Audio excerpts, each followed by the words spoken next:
C'est donc parti pour la dernière vidéo pratique de cette énorme formation de découverte de Laravel. On pourrait voir encore pendant des dizaines d'heures des choses sur Laravel, mais ça deviendrait imbuvable pour vous, ce serait difficile à gérer pour moi, et du coup on viendra étudier vraiment des notions en particulier au fur et à mesure en fait des mois, des années qui vont passer sur cette chaîne pour pas ici avoir une formation qui serait complètement imbuvable. En plus du coup, si jamais dans les prochaines versions majeures Laravel évolue pas mal, et bien du coup je devrais refaire une formation complète. Si jamais c'est des évolutions assez mineures, je ferai simplement des petites vidéos update pour vous dire un petit peu ce qui a changé, pour que vous puissiez toujours suivre cette formation, mais du coup avec Laravel 11, 12, 13, 14, 15. Voilà pour ça. Donc du coup ici on est dans la toute dernière vidéo pratique. Encore une fois, je sais que ça fait 3 vidéos que je vous le dis, mais regardez bien la conclusion parce que du coup je vais vous demander un petit peu ce que vous souhaitez pour l'avenir de la chaîne. Je pense que je mettrai un sondage dans l'onglet communauté de la chaîne pour que vous puissiez voter également peut-être pour certaines idées de formation éventuellement, et pour que vous puissiez proposer vos propres idées en commentaire. Ça pourrait être pas mal pour centraliser un petit peu tout ça. Donc n'hésitez pas à venir, ça me ferait extrêmement plaisir. Donc, on va maintenant s'occuper de la suppression. Donc pour la suppression, on a le bouton de suppression qui est juste ici pour chaque article. On l'a déjà géré dans une précédente vidéo, hein, ce petit bouton ici de soumission d'un formulaire caché, qui est juste là. Donc du coup, ça va bel et bien soumettre un formulaire avec une méthode delete sur la route admin_post.destroy. Donc là, tout est déjà géré. On a juste à venir du coup nous gérer ensuite la requête au serveur. Donc vous venez sur le admin controller, vous allez tout en bas, et du coup il ne reste plus qu'une seule méthode maintenant qui est vide, la méthode destroy. Donc du coup on sait très bien que c'est ici qu'on va travailler.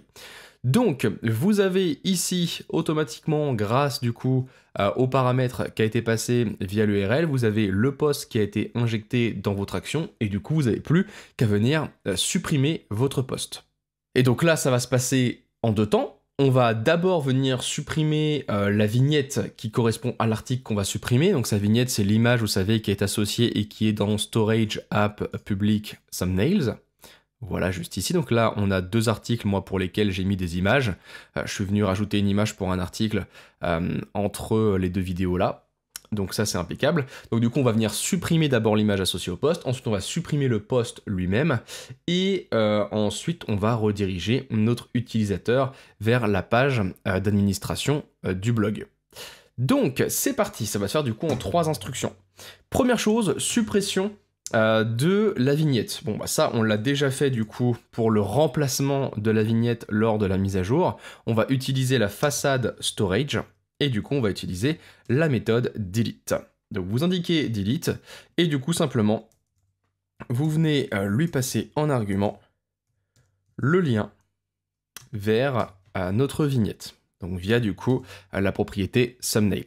Donc là, impeccable, ça va venir vous supprimer la vignette associée à notre article. Et donc ensuite, vous allez venir supprimer l'article lui-même. Et donc ça, pour l'instant, on ne l'a jamais fait avec Eloquent. Avec Eloquent, maintenant, vous savez comment accéder à vos entrées, vous savez comment les créer, vous savez comment les mettre à jour, mais vous ne savez pas comment les supprimer. Donc c'est la dernière étape du CRUD que vous ne connaissez pas encore. Et du coup, pour faire une suppression d'une entrée avec Eloquent, et bien c'est très simple.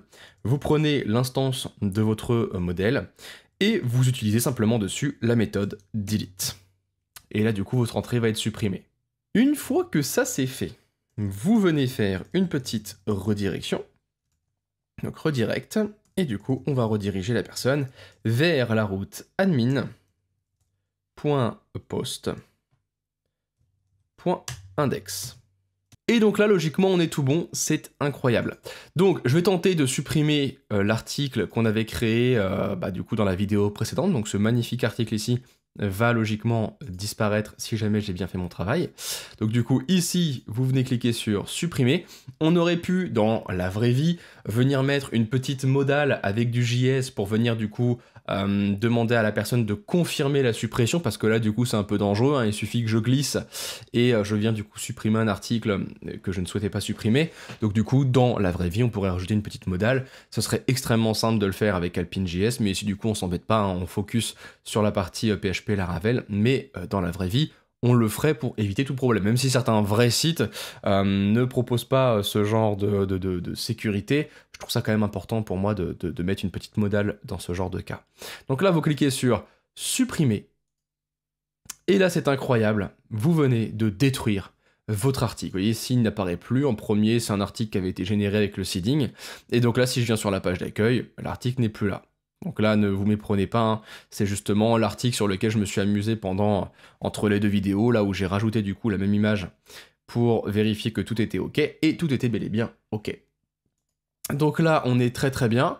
D'ailleurs, je peux venir supprimer cet article-là. Donc là, l'article Provident, on va venir le retrouver. Il est là, en deuxième position. Bah, du coup, si je clique sur supprimer, et que je viens ici, on peut voir qu'il a également été supprimé définitivement.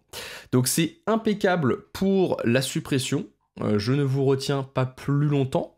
Donc là le site est officiellement terminé. Encore une fois, vous pouvez retrouver du coup toutes les sources du projet sur GitHub, donc du coup on est dans le lien juste en dessous dans la description. Toutes les sources vous sont fournies, comme ça vous êtes tranquille avec ça. Et du coup on va pouvoir passer à la conclusion dans laquelle on va pouvoir parler un petit peu de ce qu'on va faire par la suite. Donc du coup, je vous invite à vraiment cliquer, ça me ferait extrêmement plaisir. Ce sera votre petite façon à vous de me remercier de cette formation qui vous a tenu en haleine pendant 2 mois et qui vous a carrément fait arrêter votre abonnement Netflix. Du coup, je vous ai fait économiser beaucoup d'argent. Donc du coup, n'hésitez pas à venir sur cette conclusion pour qu'on parle un petit peu.